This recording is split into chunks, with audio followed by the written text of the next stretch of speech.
በአፋን ኦሮሞ መዝሙሮቻቸው የሚታወቁት ተወዳጁ ዘማሪ አለማየሁ ገብረ መስቀል በድንገተኛ ሕመም ወዳገለገሉት ጌታ ተሰብስበዋል።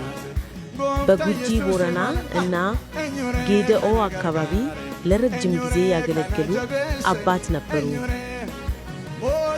በባለፈው 2017 የመልካም ወጣት ፕሮግራም ላይም አገልግለው ነበር።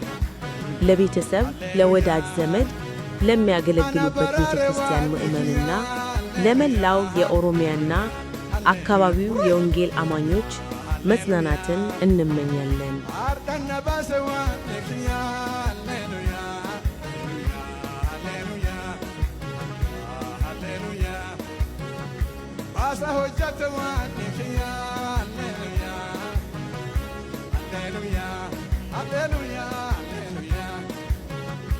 አናጋርጋሬ ዋንኪያ እልልታችሁን ክብራችሁን ስጡ።